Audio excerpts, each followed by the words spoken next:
We are halfway through the NFL season, and there's a ton of NFL teams that are QB hungry. Today, we're going to rank them on a scale from 1 to 5 on how badly they need a quarterback.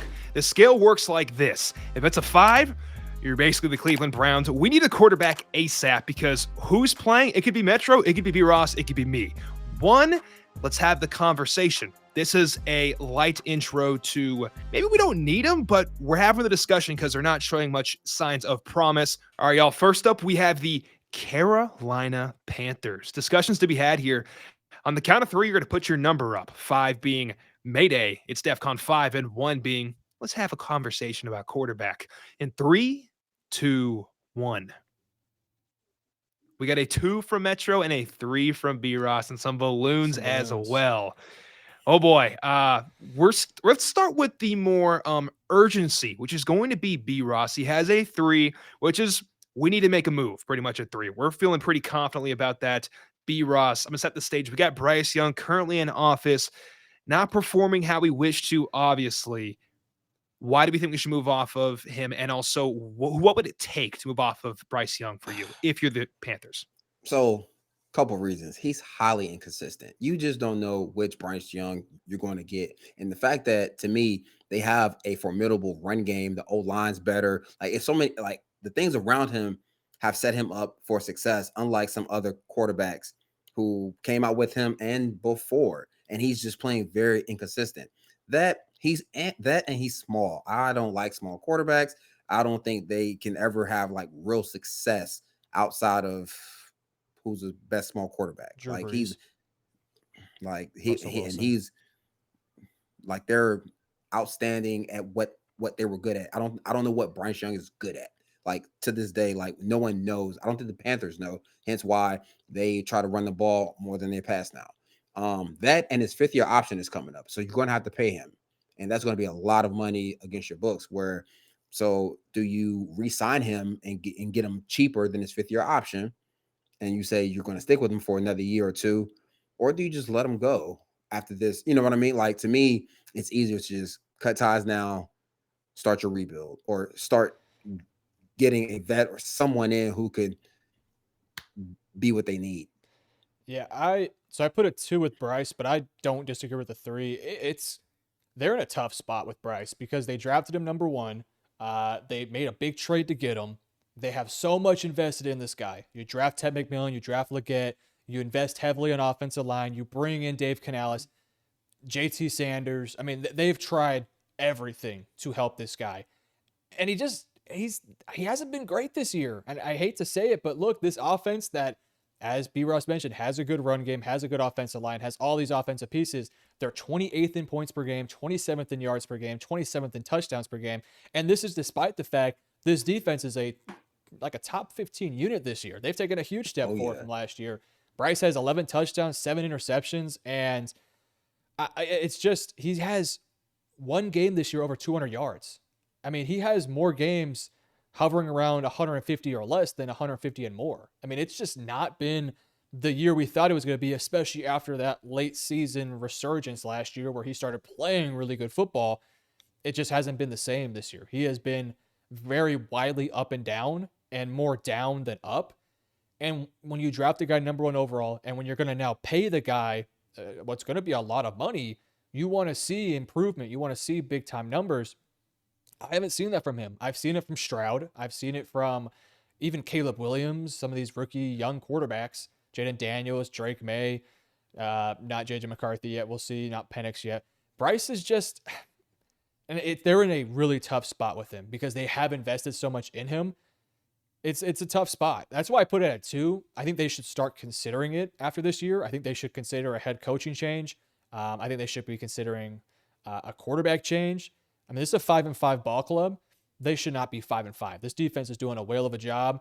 And you got some guys in the run game, Rico Dowell specifically, who is just, basically winning them football games by himself. Bryce been, I think his play has been a little bit better than what the numbers suggest. But if you want to win titles, if you want to make playoffs, you got to have a game changer at quarterback. And I have not seen Bryce be that game changer. So I'm not throwing him out yet. But I'm not feeling particularly great. I just haven't seen the major improvement that we want to see. So we've both talked about where Bryce is at. Okay. It's not good enough to where we're having the conversation. My question to y'all is, and it's an open-ended question. We currently sit at 16 in Tankathon, aka we're picking 16th overall in the first round. And then for free agency, Daniel Jones, they're not going to get him. No. He's likely going to sign back with the Colts. Yeah. Aaron Rodgers, Russell Wilson, Tyrod Taylor, Flacco. Like, it's not pretty, is my point. So when it comes down to it, we're right on the edge of 2 to 3. Are we signing that 5th-year deal and punting for one more year at quarterback, or are we just letting it ride and restarting? Realistically speaking, you're not going to sign the 5th year. You're going to let him play out this 4th year. If he takes a big step forward next year, just miraculously, then cool, right? We maybe have our guy. If not, you wait till 2027 where you're going to see maybe Arch, Dylan Raiola, probably not DJ Lagway, he's been terrible, but Dante Moore, Lenore Sellers, like all those quarterbacks will come out potentially in 2027. And maybe you can make a trade for, I mean, I don't think Burrow is going to get traded, but there's been some conversations about a Burrow thing. We're hearing some stuff about Kyler Murray. So if I'm them, what I'm doing, I'm bringing Bryce back for another year, and I'm maybe making a move for like a Mac Jones to be the backup. And if Bryce sucks, I'm letting Mac Jones be the starter and let him get a shot. So that's what I would do. Yeah. Anything different, B. Ross? Not too much different outside of I would draft a quarterback I would draft one this year, relatively high, and I would draft one next year. Like the thing with quarterbacks that I learned from Ron Wolf, you always draft them. You draft one when you don't need one. It's like insurance. You don't get insurance after the accident. You get one before so that you have it. Draft one this year, and who says that you don't hit on one of these guys that comes out? Sorensby just sitting there. You're like, you know what? I need a backup. And now halfway through the year, Bryce Young's playing bad. You don't owe him any guaranteed money. You let the rookie ride out. Let's see what you have. So I think you draft one this year. You definitely draft one next year, and you stay away from, getting the old veteran in there that you're going to have to pay. But I do like the Mac Jones pick because I'm a big fan of Mac Jones in the right system because he knows how to play on time, play in rhythm. He just needs a run game. If Mac Jones has a run game, he's actually a pretty good quarterback in the NFL. So I don't think you sign the 5th-year option. To your point, I think you let him play out that last year, and if he plays well, then you sign him to like a 2-year deal, maybe, but not 4 or 5 for all this excess money. He wouldn't be top 10 paid highest quarterbacks. You give him 2 years, give him some structurally that makes sense for both sides with it, make it heavy incentive based in terms of production, and then see where you're at. But you can't commit to something as inconsistent as Bryce Young's play. I like the car insurance comp. Currently for the Panthers, we're driving a car. It's a little bit bumpy. We're getting from point A to point B, but the AC's broken. The rear view mirror doesn't work, and we're missing the right door. It's not the cleanest ride whatsoever. Let's move on to our next team. We have the Cleveland Browns. Now, gentlemen, you're going to give me a ranking from 1 to 5, 5 being DEFCON 5, we need a quarterback. Now, 1 being, let's have a conversation in 3, 2, and 1. That's a double 5. That's a whammy right there. Cleveland Browns. I mean, our audience is looking at this and going, yeah, we know. Dylan Gabriel's starting. No offense to Dylan Gabriel. Wonderful man. Great college quarterback. But we do have to make a move. Should we have a long conversation? Or actually, you know what? Metro, just summarize this shit in like 4 sentences, man. Cook for us. I won't spend too much time here. Look, they're 29th in points per game, 31st in yards per game, 29th in touchdowns per game. You invested a 3rd-round pick into Dylan Gabriel, a 5th-round pick into Shador. I don't know if Shador is going to play this year. I think he will at some point. Shador is going to have to do a magical job to keep that position. I think they're going to look at a new quarterback. You have 2 first-round picks this year. One's going to be potentially top 5. Then you get another pick to add a lineman or a receiver. It's not a great quarterback class this year, but you have to get a quarterback this year. You have 2 first-round picks. You need to reset the clock there. And if you're Stefanski, if you're going to keep your job, it's got to be now. You got to get your guy. Gabriel has not looked, he hasn't looked terrible, but he's not your franchise guy. So, yeah, Cleveland, they got to get one for sure. Short quarterbacks. They don't work. Well, Dylan Gabriel should never have been a 3rd-round pick. I liked Gabriel as a really good backup quarterback, but I was like 4th, 5th round, that type of thing. third round was egregious in my opinion. Just an egregious draft pick. I didn't like him. I mean, I scouted him when he transferred from OU to Oregon. Yeah, and like just in case he came out, I wrote the report. I'm like he's not good enough. He's a college quarterback. Yeah, like in a college system where it's spacing and open windows. Oh, he's really good. Like he's a really good 7-on-7 quarterback. Yep. But when you're talking about pressure in his face and being able to layer the football, like he's not Brock Purdy, because Brock Purdy is a little bit taller and Brock can layer the football and throw on time, and he throws with anticipation. Always have, because he's been short his whole life, so he knows how to do it. Dylan Gabriel, for some reason, doesn't understand that and doesn't play to that. So, like to your point, that was an egregious draft pick. Egregious. Like you don't draft a 5'9" quarterback in the third round. Nope. You don't draft. First off, you don't draft a 5'9" quarterback at all. He's 5'9". You barely draft 5'9" corners. You tell me a 5'9" quarterback? No. They need a quarterback. And if they're not going to play Shador and give him a chance, then just cut him. They'll give him a chance, I think, at the end of this year, but it'll be a 4-6 game sample size, and he's going to have to. You think he's going to get that many games? That's a great question. I don't know. I think most 6, I think at least 3, but he's going to at least get 3 games, I think. And that's I mean, they're setting him up to fail, let's be honest, but yeah, that's a different conversation. That it is. We're aligned. Currently, the Browns have the 4th overall pick. If history continues, it'll likely get closer to 1. Let's see what happens. For our 3rd team, this one's interesting. I hope y'all are ready. This is going to be a fun discussion. The Arizona Cardinals with Kyler Murray. And for reference, just so you know where we stand with this contract, we got a lot of years left, but dead cap this year, $42 million. Dead cap next year, $57 million. And then $7 million in 2027. There becomes the out. So you could move off in 27, but we got him at least for 1 more year. With that in mind, I want to hear your thoughts with a lackluster Cardinals team in 3, 2, 1. 3 and 4. Woo-wee! Higher than Bryce Young. That is exciting. B. Ross, you have the floor. You threw a 4 up. You just gotta take it away, man. That's confidence. I mean, I hate to be a broken record, but he's short. Like they don't pan out. No, you sound like a girl in the club. Like, I hate to say it, but what is 5'10"? I don't know what to tell you. I'm just saying. I don't know what to tell you. So the best short quarterback ever to play was Drew Brees, and Drew Brees was good because he threw with anticipation, timing, and his deep balls, his short pass, everything looked the same. This shoulder go up, you don't know where the ball is going as a DB. That's what made him good. Kyler Murray can't see. He doesn't throw on time. He doesn't play on time. He doesn't play in rhythm. Nope. When the whole report came out about him not watching tape, I wouldn't have paid him.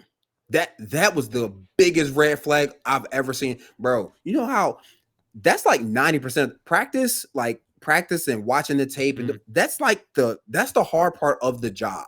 Playing is fun and easy.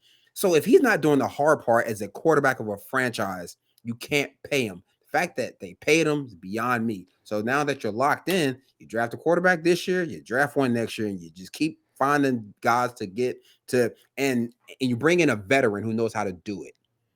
Like you bring in a veteran who knows how to be a pro, and tell him, and like a Jacoby Brissett, and you bring in a young quarterback with Jacoby and say, you watch him and not him. It worked with you Drake watch May. 7 exactly. You watch Jacoby, don't watch Kyler. Kyler's going to play, but this, and you be very upfront about it. Like you have to as a GM at this point, because he's been hurt and he doesn't prepare. Like how can you lead any corporation, let alone a franchise, when you not prepared and you're not available? I'll take it a step forward. I don't think he's going to be on the team next year. That's why I put a 3 on it. Ooh. I don't think he's going to be on the team next year. I'm not going to say they cut him, but I think they're going to trade him. Too, yeah. They're going to trade him. And Carolina. No, not Carolina. I think Pittsburgh right now would probably be the favorite. Pittsburgh or the Jets, if the Jets just want like a stopgap quarterback while they wait for a young quarterback in 27, that would make some sense. I mean, you took the words out of my mouth. Kyler is a very inconsistent player that does not play with a ton of anticipation. He's got all the talent in the world. He's a playmaking machine. He's got crazy, talent. And I'm not saying, I don't believe he just doesn't sit there and watch any film, but look, they put the clause in his contract that he has to watch film, which, that kind of speaks volume a little bit. This is a guy that just has never really been a great leader. We've seen guys that played on the team, not necessarily speak very highly of the guy. Again, I don't know him personally, so I can't speak to that, but doesn't really seem like he's that type of guy. And look, the Cardinals they've had the guy now for what, 7 years now, or 6 or something like 6 that. Or Years, 7, yeah. 5. It hasn't worked out this so far. You got injuries, you got inconsistent play. You got one good season, really, or one great season out of him the year they had D-Hop, and they fell off a cliff in the second half. So, and then this year, I think it's pretty clear that he's healthy and he can play, but they just put him on IR because they don't want him to play anymore. They want to keep him healthy and then trade him in the offseason. That's what it reads to me, because when he first got injured, it was, okay, he'll be out for 2-3 weeks, and we'll get him back and ready to go by the Cowboys game. And then the Cowboys game came, and he's still on IR, despite the fact that he looked healthy and he was running around on the practice field and all that stuff. He's healthy. He can play. The team just doesn't want him to play. They feel like they have a better chance with Jacoby Brissett, and they would rather tell teams that he's on IR and he's injured to keep his value high rather than tell them we're benching him. Because the second you bench your starting quarterback, his value just completely tanks. But by them saying he's not playing because he's injured, now you're saying, well, he's not playing, he's not starting for us because he's quote unquote injured. He's not injured. He can play. They just don't want him to play because they want to trade him. And again, I look at Pittsburgh, I look at the Jets. I'm not saying they're going to get a first round pick out of him, but they're going to get something in return, and a team's going to have Kyler Murray starting for them next year, not in Arizona. I don't know if they draft a quarterback this year. I kind of think they don't. I think they'll, again, I'll bring up Mac Jones again. I think they're going to look for their Mac Jones, see if they can fix him like Daniel Jones and Baker. If it doesn't work out, they're going to draft a guy in 2027. Like, that's what I think they're going to do. So, yeah, the Kyler Murray experience has been just brutal, if I'm being honest with you, for those fans. So, yeah, I think his time there is done. I think it's pretty clear. I think the writing's on the wall. The only thing Kyler Murray is playing right now COD. is Battlefield 6. Yeah, and COD. Exactly. That's all he's playing right now. Isn't Black Ops 7 coming out soon? Oh, he's gonna, it's about that time. It's about that time. He's going to go crazy on COD. And before I have a come to Jesus moment like y'all just had, I want to put some respect on this man's name because most of us are from the Texas area. Yeah, he was a baller in high school. Dude. Guy, Gatorade Player of the Year as a senior, won the state championship 3 years in a row, Heisman Trophy, NFL Rookie of the Year, 2-time Pro Bowler, and I think I already said Heisman, but that's kind of a big deal as well. But back to what y'all were saying. Not only if you're not watching the film, does that affect you as a quarterback and a player and your performance on the field? As a quarterback, you have to be the first person in the building and the last one. I know it's not good. It's not good work-life balance. Too fucking bad. We're in the NFL, okay? You got to show out. You have to be the first one in and the last one out. You can't build a program with a strong culture if your quarterback is not bought in. And Kyler's that guy, but just he's not cut out to build a franchise right now. That's what it is. The other thing, too, is it's also the contract. He's making the same amount of money as Patrick Mahomes. He's making more than Matthew Stafford. He's making more than Baker Mayfield, Sam Darnold, Daniel Jones. He's making more than those guys. He's nowhere even close to that level. I mean, if you're getting paid $45+ million and you're not a top 16 quarterback, or, you're not a young rising player, I guess like a Trevor Lawrence, Jordan Love type of guy, I can't invest into you. So, again, I think they're going to trade him. That's what didn't make it's only a handful of teams who can even take on that contract. That's money wise. That's going to be tough. You know what I mean? But Pittsburgh, Rodgers retires after the season. Rodgers is making, $13 million. So that's what the Jets would make more sense because they got like $1 billion in cap space. That'd be the only team that could probably afford them. Pittsburgh can do some financial moves and they could figure it out, but I think, Metro, you're on the right track of they may be the only place that works.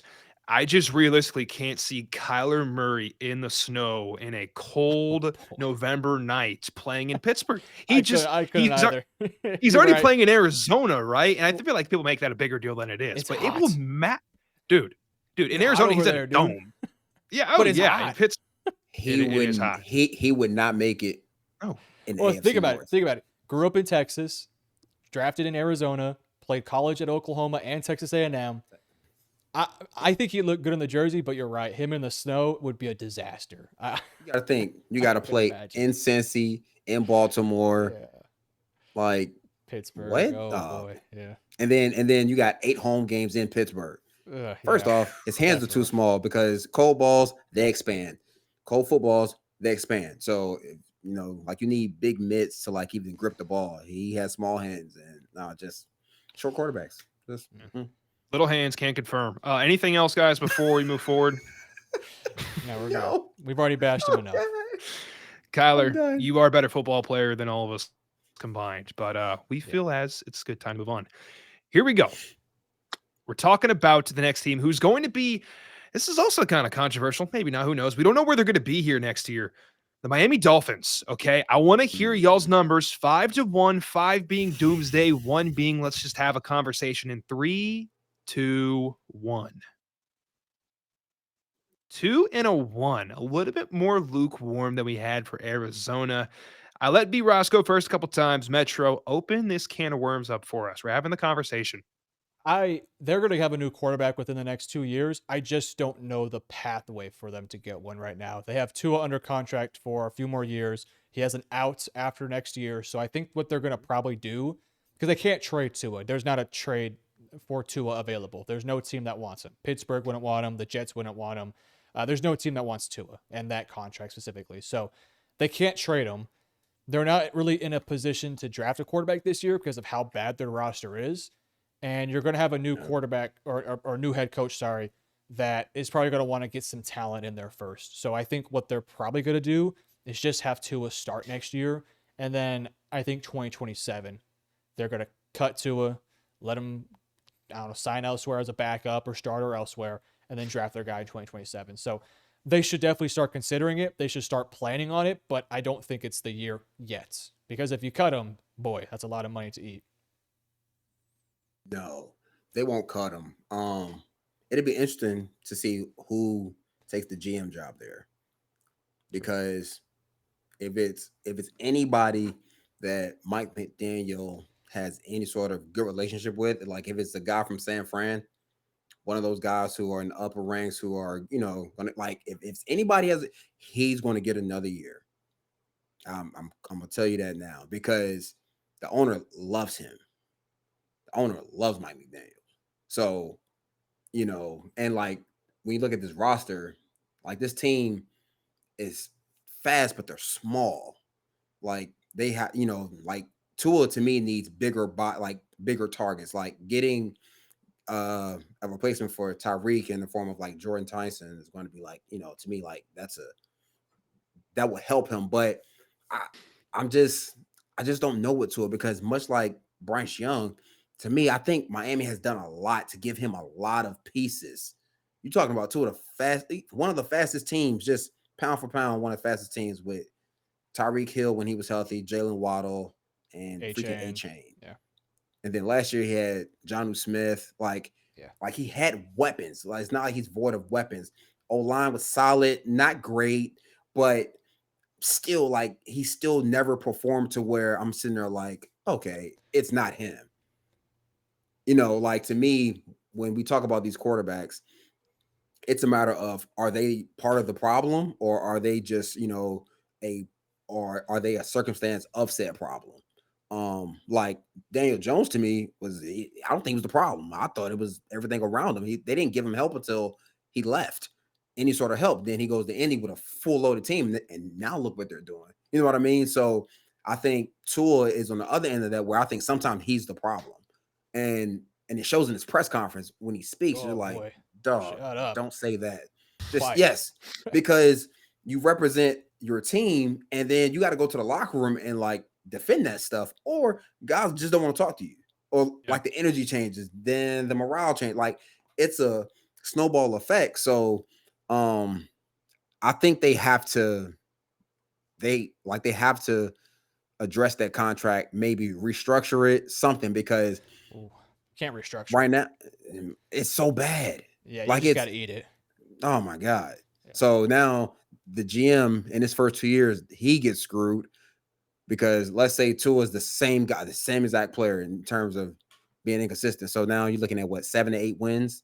And as a GM, that's not true. Like, you know what I mean? Like now, again, snowball effect of all the bad things that can happen. So I don't know what they do off the top of my head, but they have to start putting a plan in place. Like they got to start buying insurance now.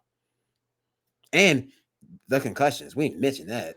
Yeah, Like Yeah. that's another that's story. a real thing. Like that's a real thing that has I think it's affected the way he see pressure and the way he sees, just things develop. Like he sees ghosts too now because he's been slung at his head one too many times, but he's not a bad player, but it's just something missing that makes me think that he's the guy, even with more help around him.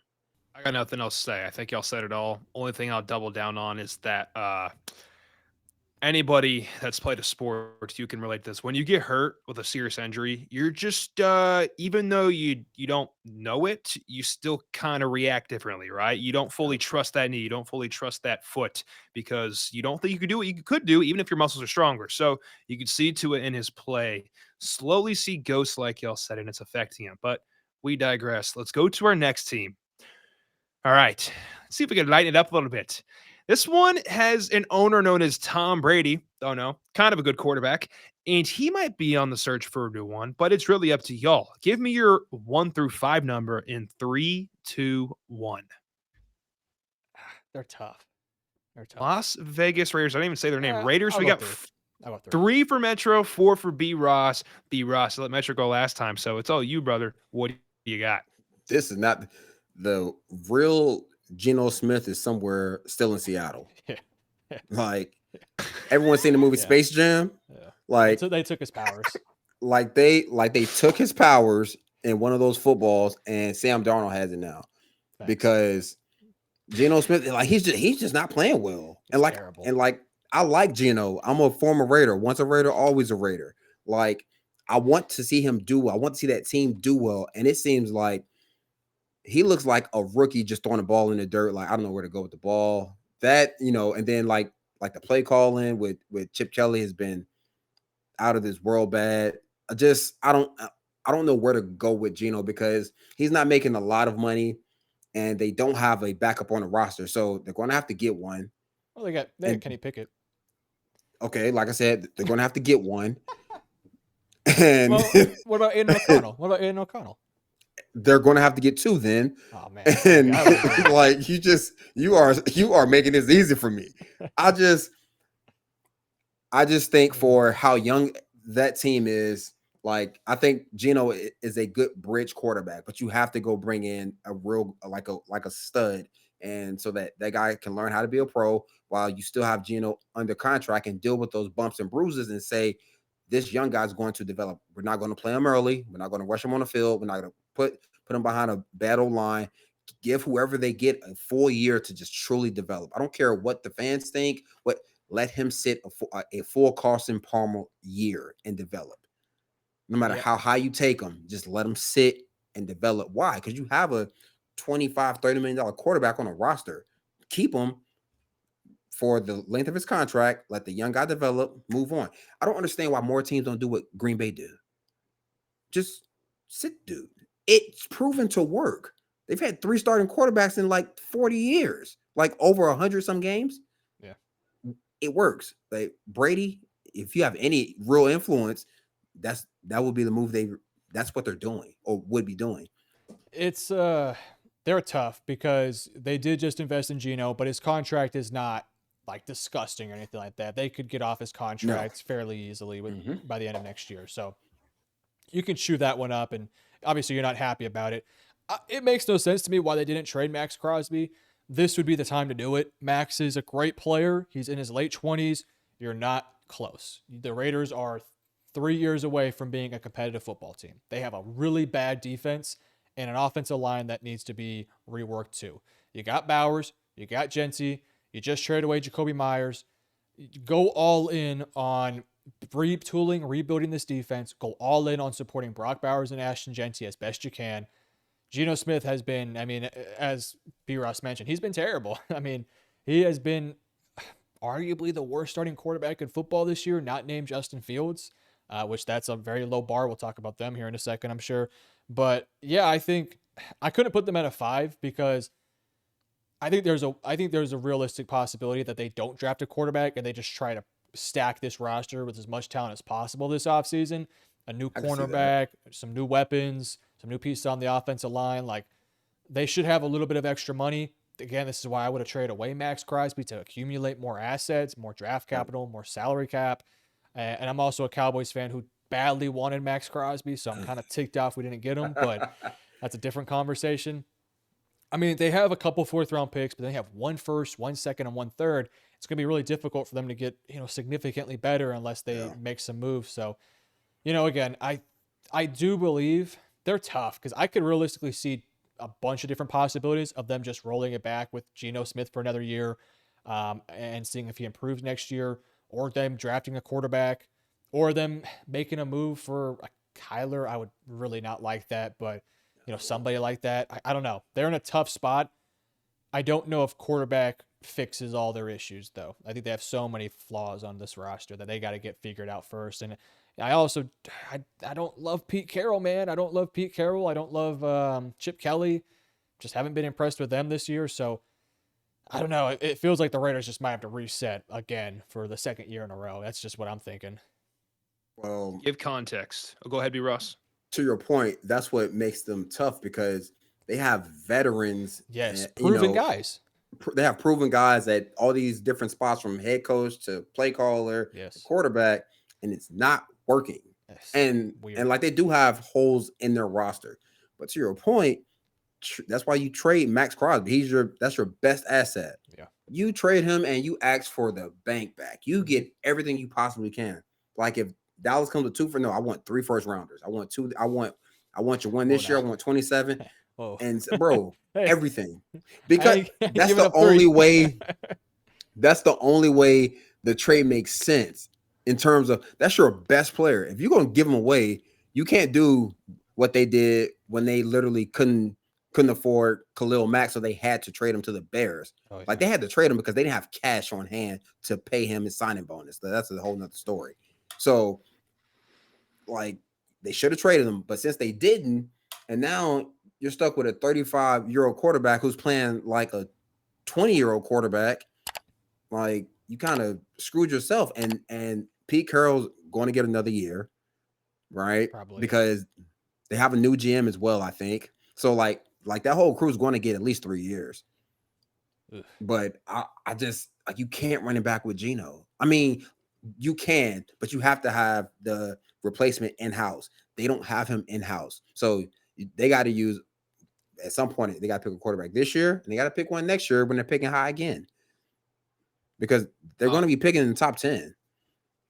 In closing, if the goal is to rebuild, Geno's doing a great job. And also, he also his out is in 2027. Yep. That is where it's possible. So, like you said, Pete Carroll's gonna be around for another year at least, and I think Geno is too. But we're having the conversation because that's what we're here to do.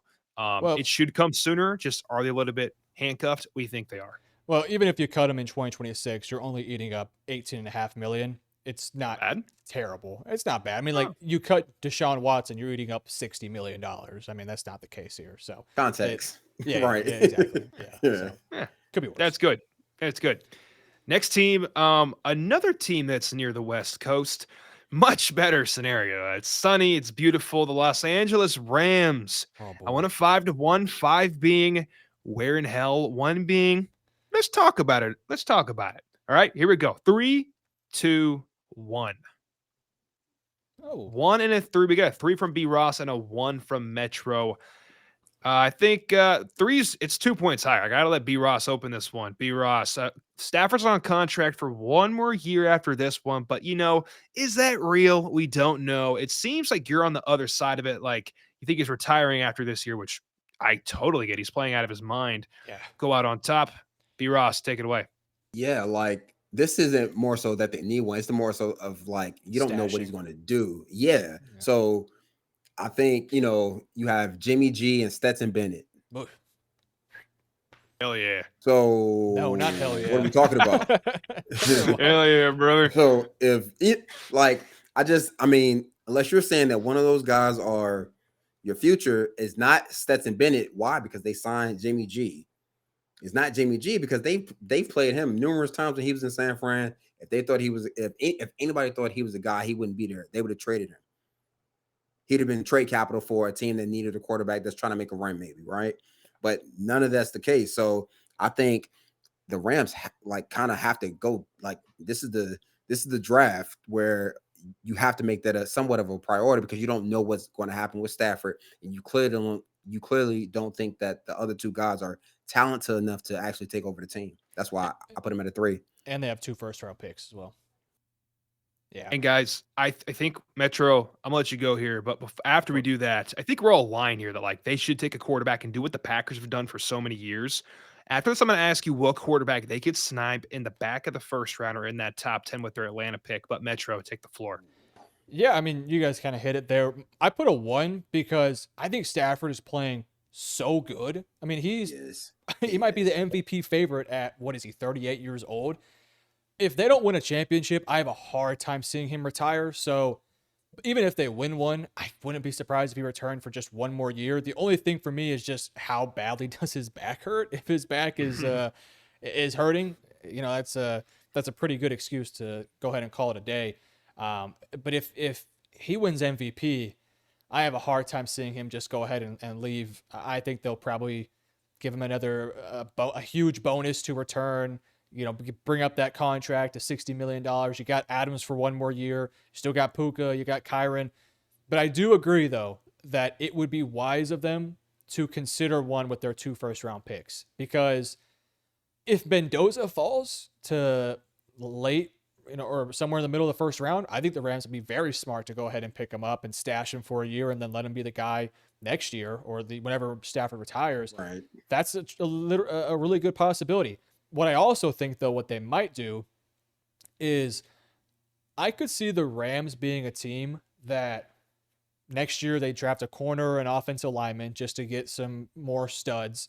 And then in 2027, when Stafford potentially retires, I think they could be a team that looks at a Mac Jones, and I've said Mac Jones like 15 times, but I could see them being that team that goes ahead and takes a guy that has a lot of talent, has played well. By the way, Mac Jones is not a free agent till 2027, so they take Mac Jones, put him in the starting lineup. Now you got Mac Jones there with Puka Nacua and a great roster, kind of like what the Colts are doing with Daniel Jones, and seeing if that can work out. So that's kind of why I'm like, it's a 1. They don't need a quarterback. They're not desperate for one, but they definitely should be, fully considering a quarterback at this stage. So that's why I put them at the 1. Thank you, gentlemen. From my list I have here, this is my QB list. It's probably completely upside down to what y'all have, but I'm just going to rip it off and who could we actually get? I think Ty Simpson comes out this year because he has to. Fernando likely coming out this year. Dante, honestly, coin flip. Can we agree on that?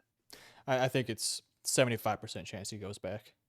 Which, Fair. By the way, I disagree with. If his grade is high enough, but he's gonna come out. But his grade is high enough now, and there's already these reports saying he's gonna go back. That's why to me, I'm like, man, if you're a first round pick, just go, dude. It just depends on.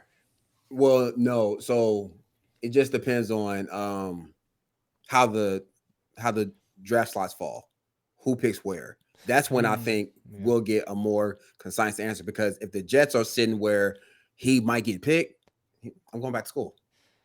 I just think it's risky. You know what I mean? Dude. It's risky. You go back and you break your leg, you knock on wood, of course, or you have a Drew Aller, Cade Klubnik, Garrett Nussmeier type of season. You're going from being a starting quarterback 100%. In the NFL, top 5 pick to, not even over at first. I mean, it's risky. So I don't know. I hope he does go pro this year. I mean, honestly, I'm thinking about 2 guys who the Rams could get and not have to spend a first round pick on if they come out. If one of them comes out, who would that be? That's who we're John Mateer and Jordan Mailata. 2 guys who need to develop. I love the Mailata. Yeah, the Mailata's sick. Mine would be 2 guys who need to develop. Mine would be Mendoza, because I think Mendoza. I think he's people are gonna fall in love with him in meetings and all that stuff. He could, but Well, they do have 2 first-round He picks. If they wanted to trade up for him, they could. I think there's a chance he slips because Atlanta's not playing great football right now. They have the Atlanta Falcons pick. If that Falcons pick ends up at like 9 or 8 or 10, I think he could fall that far, and maybe they snipe him there. And Mendoza, I mean, we've seen Jared Goff with McVay for a couple years, true. and that worked out. That's who he looks like too. Yeah, so I think that could be one. Yeah. Sam Levitt, if you think he might be a good player in round 2, late round 1 maybe. I think more round 2. I love the Mayava one. Levitt. If you're looking for a better version of Stetson Bennett, I mean Carson Beck. If you want, because Beck is good in structure, but the second the play breaks down, Beck would be like, hey, you're going to be the backup more than likely. But yeah, so for me, it'd be Mendoza would be my guy. I like it. We got Mendoza and Mayava, USC quarterback, and of course, Indiana quarterback. Those are our current prospects for the Rams and realistically where they could land. Let's go to our next team. We're in the bottom 4. It's not like rankings. It's just our final 4 teams. We got the New Orleans Saints. All right. I want a 1 to 5, 5 being Shitsville, 1 being, let's talk about it in 3, 2, 1. 1 and a 3, 1 from Metro, 3 from B Ross. B Ross, my man, take it away. I was not a Tyler Shough fan. I was not a fan. I scouted him twice. Both times he had season-ending injuries. Yeah, his shoulders are made of paper mache. So like the talent was there. Like I think he sees the field fairly well, but he was so inconsistent in college, and I mean, who knows as a pro? But the fact that they spent a second or third round pick on him, they have to let him play. Yep, 2, they have to play him, right? Yeah. Which means Spencer Rattler pick now doesn't mean anything. So now you're still going to need a quarterback. Like Spencer's only on your roster for another 2 years. Like I'm just from the tree of if you have 2, you don't have 1.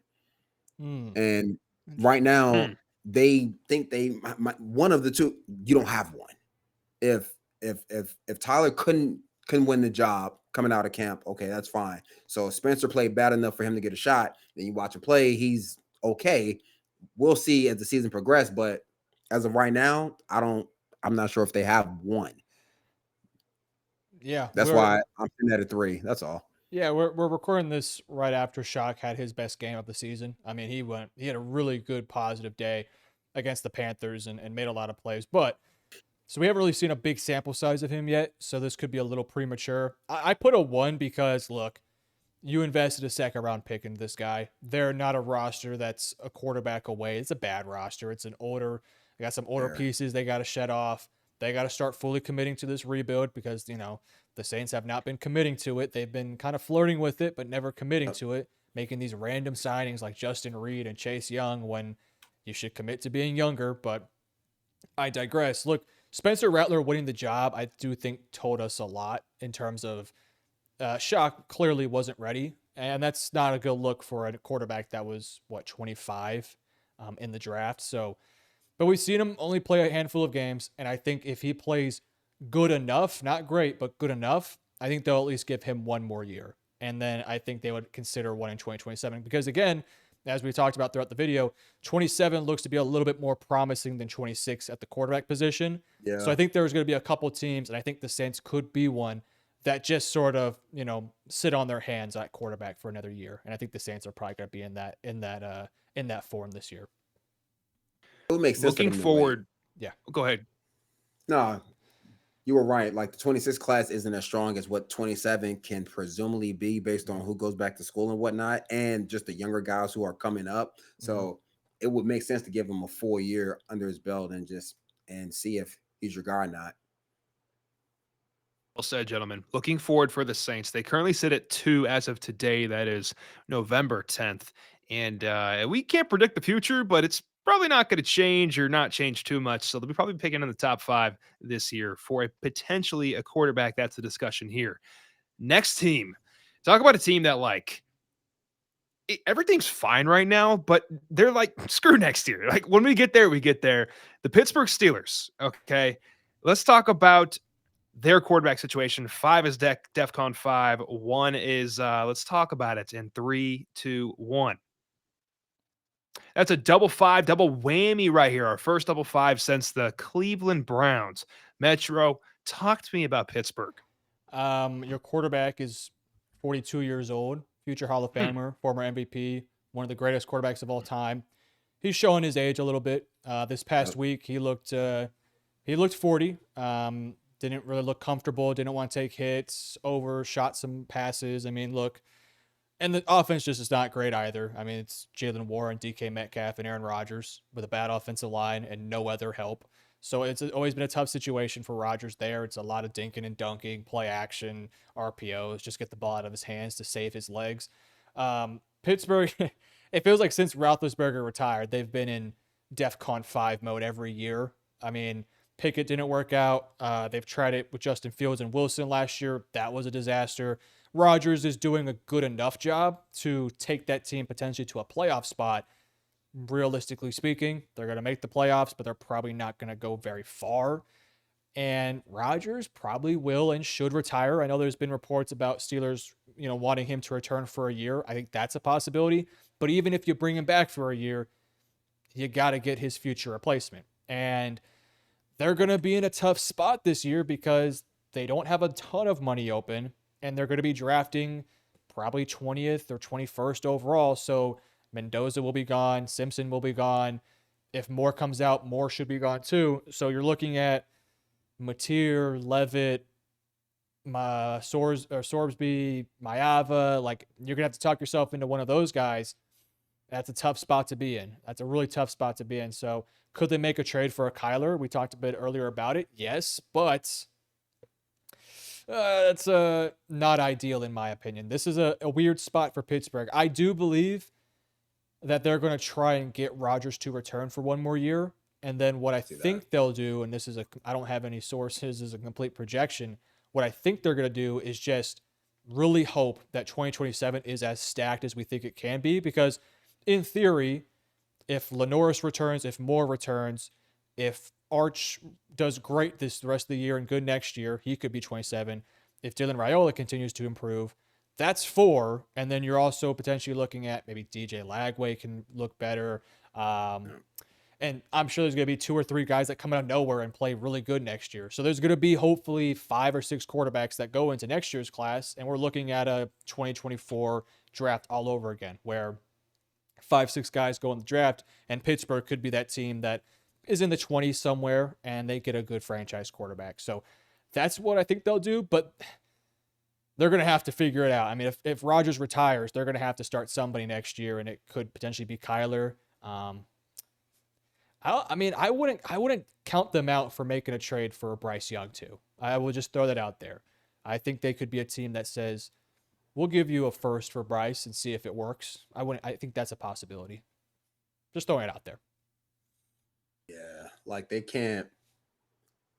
they are relying on Aaron to be Aaron of old, where he doesn't have that same structure around him. No. Like, Arthur Smith is not a Aaron Rodgers play caller. Like, you can tell in the way, like, how the game flows, Aaron is frustrated often in terms of play call and protection, just how things are going.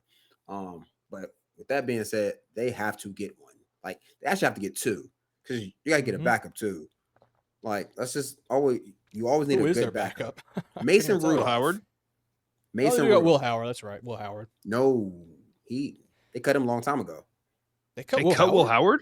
Yeah. He's not even on the practice squad. Whoa. Yeah. This like changed my world. Yeah, this is just changed my world. No, he's on IR. He's on IR. That's why. Okay. Oh, thank goodness. He's only hurt. All right. That's much better. I know. I liked Will Howard a lot coming out of college. I did too. Yeah. I mean, for what Arthur Smith wants to do, which is run the ball, play action, have the quarterback move the pocket. Will Howard actually fits what he wants to do really well. Yeah, maybe he's the guy. And like, I can actually see that because Will Howard can play with talent and he's mobile enough. Like, Aaron isn't mobile anymore. Because if Aaron was just remotely like mobile, this offense would look a lot different. But you could tell his legs are getting heavy. And like, you don't want to just hang all your chips in on a guy that anytime could just be like, yeah, I'm done. I'm like one of the greatest. So let me just bow out. Right. Not saying that he would do that, but you don't want to hang your hat on that. You want to just draft guys just because the issue is Mike Tomlin is a good coach. That's the issue. So they're not picking in the top 15. They're not picking in the top 10. Nope. Like the earliest they'll pick is 16 on down. Like they're always going to be 8-win, 9-win team, bare minimum. They won 8 or 9 games last year with Russell Wilson and Justin Fields. So that's the issue in terms of them getting the quarterback. But to your point, Metro, if the class is loaded as we think, they can get one at 20 and feel good about it. They can get one at 25 or trade up and feel really good about it. The issue is who's going to be a quarterback next year.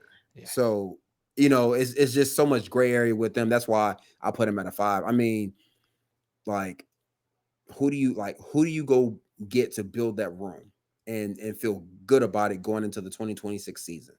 Like, where do you start? They got to figure it out quick, too, because their defense is getting older. I mean, TJ Watt, Jalen Ramsey, Cam Hayward, they ain't getting younger. So you got to, if you're going to win a Super Bowl, that window's closed. Yep. Exactly. Yep, I agree. So in a perfect world, you would go get a veteran. Like, to me, Jacoby Brissett in Pittsburgh, great fit.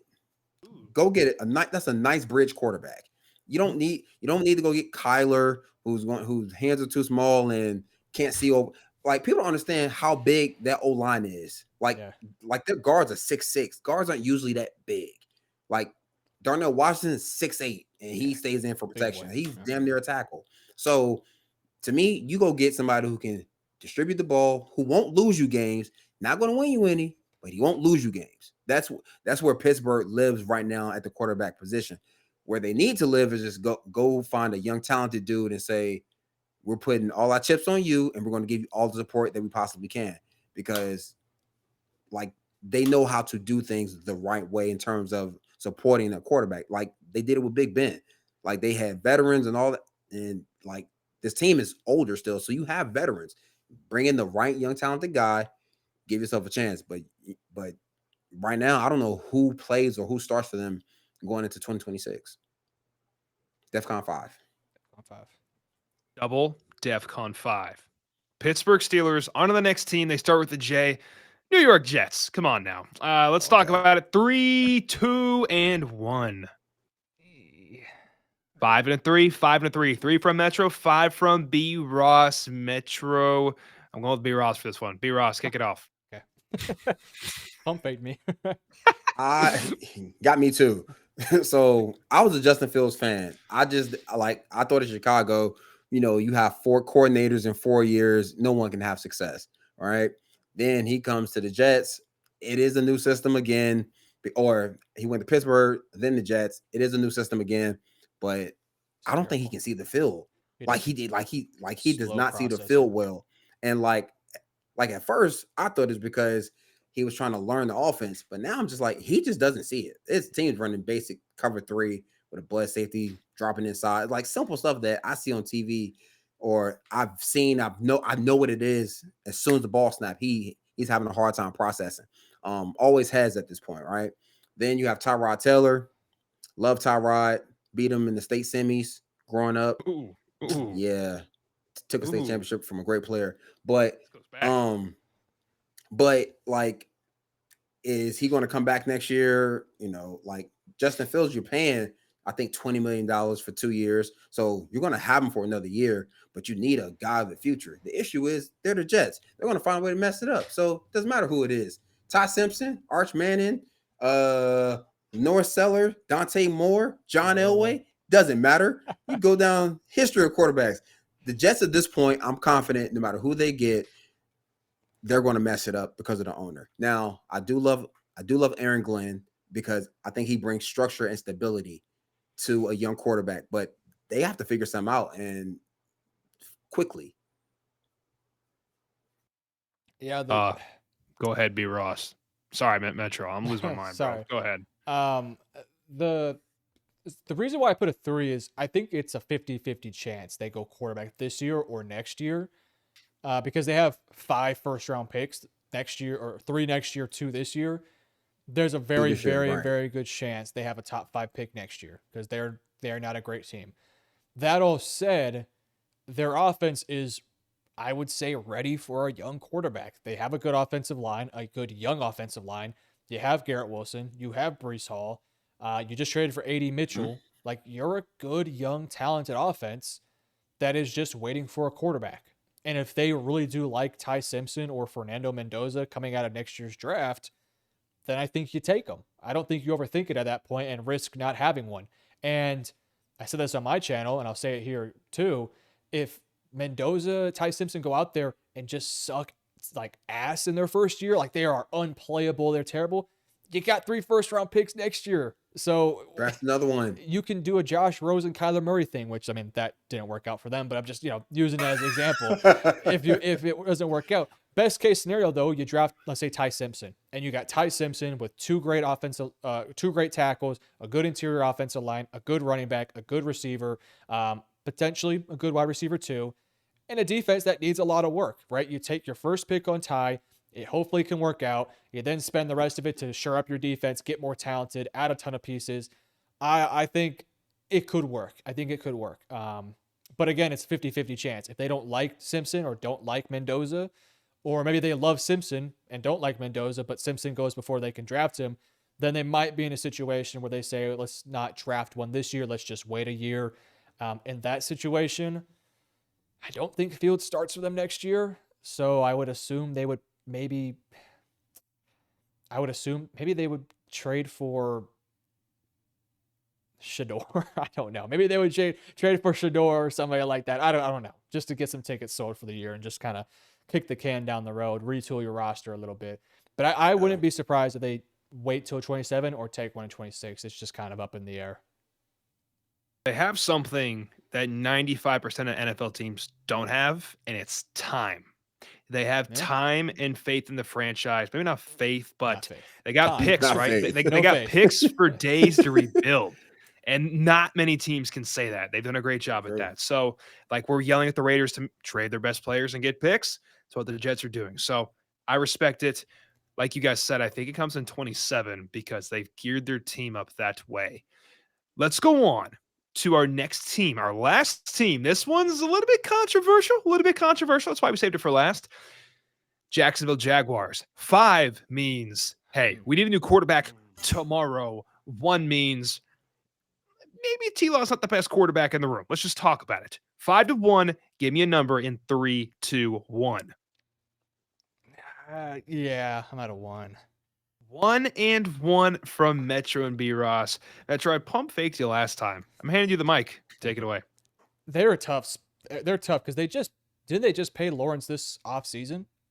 Or was that last offseason? I can't remember, but they just paid him not too long ago. And he's making a ton of money. Shit ton. I think he would still have decent trade value because I think teams would still, it would be, former first-round pick. You have him locked up for several years. Like, I could see Pittsburgh or Arizona trading for Trevor Lawrence, right? Now, granted, you'd have to figure out the money situation and stuff like that. I think there's some trade partners, potentially. I just don't think they're going to do it yet. I don't think they're going to pull the trigger. They should consider it because Lawrence has not been great. He's not been terrible. He's just very inconsistent. His accuracy is a little all over the place. Pressure can sometimes get to him. His mechanics are shaky at times. A lot of the things that we liked from him in college hasn't fully translated over to the NFL. And, you have a talented team around you. I know the offensive line's not incredible, but there's some good players there. You had BTJ, who you've just not been able to gain a connection with, even though Mac Jones did. By the way, Mac Jones probably going to be a starter next year. I just can see it right now. Somewhere, right? He played great for Jacksonville. He's playing great for San Francisco. I mean, Mac Jones has the writing of Daniel Jones, Baker Mayfield, Seattle Geno. He's got that written all over him. So that's a side conversation though. But Jacksonville's in a tough spot because they're a talented team. They're a good football team with a great offensive head coach, but it really feels like Lawrence is holding them back. And if your quarterback's holding you back, you got to at least consider it. And that's where I'm at right now with Trevor Lawrence. You invested heavily into him. You took the number 1 pick on him. You paid the guy. It feels like you got to make it work, but boy, it's a tough spot for them. So I put it at a 1. Yeah, I'm at a 1. I've never been a huge Trevor Lawrence fan, but when you look at like this offense, and this offense should be so much better. It should be. They should be so much more explosive. And like when you look at the common denominator, it's him. Because when Mac Jones played, to your point, Metro, like they were moving the ball, and this was when they didn't have Travis Hunter. They didn't have the same head coach. Like they didn't have the same head coaching staff who are they're putting these guys in even better positions. So Trevor Lawrence, I think they'll keep him until 28 when they can get out and save money. Honestly, I mean that makes sense. Like you say, you give him, he has this year, and then you give him 26, 27, and somewhere in there, you go get a guy who can back him up or potentially take over. That's what I mean. The problem with that is going to be ownership is going to start losing their patience with Liam Cohen and company and be like, we need to see results. They're going to have to be real patient with them. Well, results are, subjective, because if they go to the playoffs for the next 2 years, the issue is they're going to keep them. Yeah. Oof. And then they'll be just good enough to get beat. Yeah, that's fair. That'd be the problem, where then, to your point, we talk about results, is like, okay, if they go over the next 2 years, if they go 1 year, if they make the playoffs this year, don't make it in 26, and then make it in 27. Now in 28, you can get off the hooks and save $25 million by cutting him or trading him. Then it's like, what do I do? Now, that's why I say, like, you have to kind of prep for that. Like, I say you prep for the worst and just get a guy in the future. Over the next 2 years, you got to get one guy that everybody loves. Just one. Just everybody has to be on the page. Coaches, personnel staff, owner. This is our guy of the future, because we don't think Trevor is going to get us over the hump. I think it would be important too that they maybe take a guy in the next 2-3 years just to sort of put the burner on Trevor a little bit. Sort of say, hey, we're not getting rid of you yet, but we're going to take this guy just in case, and let's see if it can light a fire in you to play a lot better. So I think they should consider it for sure. Yeah, and like you don't take one super high, but like if you take one in the 3rd, 4th round, who like a guy who has some talent, you just light a little fire under his ass, just a little bit. That's what all of us need every once in a while. A little kick in the ass gets you going.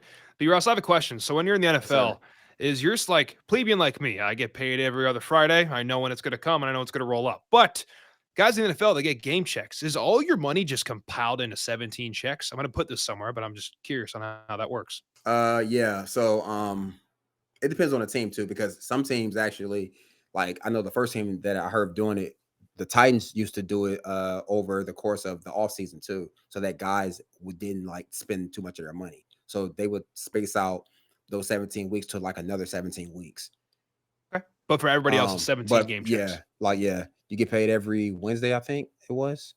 Insane. Let's talk about T-Law's Wednesday checks. This guy's contract is 5 years, $275 million. His dead cap for this year, 133. It's not happening whatsoever. Next year, 116. That would tank the franchise. Following year in 2027, 65. And then in 2028, 21. That's when we near the out. Yeah, of course, 29 as well, but 28 is a possible year to move on. Before that, it's going to be tough. Like y'all said, if we're competing, if we're near the playoff picture and in the hunt consistently, Jags fans, it's as good as it gets for the franchise's history for a long time. I know you went to the championship a while ago, but I feel like your owner would be content selling jerseys and filling the stadium. Any other final thoughts on that QB?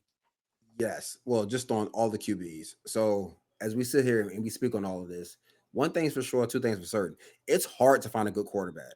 So when you have a competent one, you just got to deal with it and keep it.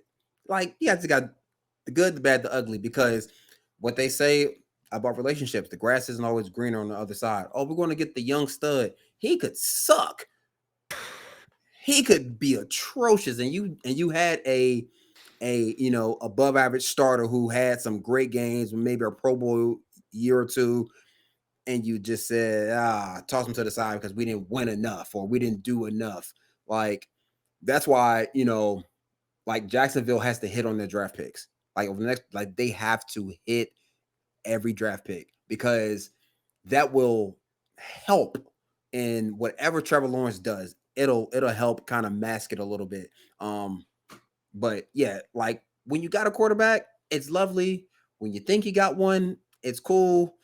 But when you start having this conversation about like we need one, it's a bad place to be in. Yep. That's why I defended Dak Prescott for all those years. Me too. And like I'm not a big Dak fan, but I'm like he's not bad. No, he's just not good. He's just not like he's not consistently elite. No, he's a bit up and down, but he's always good. He's never bad. He's always good. He's never bad. Some years he's elite. Like this year he's been elite.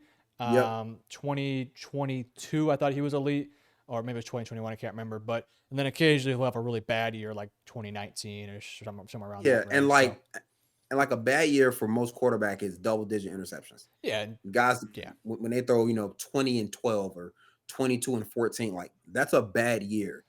No matter if the team, like that's a terrible year. So yeah, like when you got one, cherish them because when they're gone, you be looking and you be searching. You miss them so much. Think about the good old days.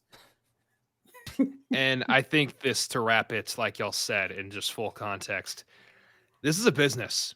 And if you could sign a quarterback and sell some jerseys, these owners are going to do it in the blink of an eye. You get a Kyler, I'm signing him. He doesn't watch film. I don't give a damn. I'm going to sell $40 million worth of jerseys with Kyler on the back. That's why I'm signing that quarterback. He's going to be at least good enough to keep us in a conversation because now we're in the headlines. T-Law, same thing, of course. We got other ones like that as well. Point is, hard to find the one. And even when you think you found a quarterback, probably not the one that's going to take you all the way. So be thankful for what you have because some of us are the Jets and we don't have shit. So, guys, thank you for watching this far in the episode. If you spent your time with us this long, we appreciate you more than you know. Drop a like down below. It boosts the algorithm to the moon. We appreciate you. And also, we're on our way to 1K, and it starts with you. Go sub down below. Thank y'all very much. We appreciate you more than you know. Metro, get us out of here. Appreciate you guys for watching. Have a great day. Peace out.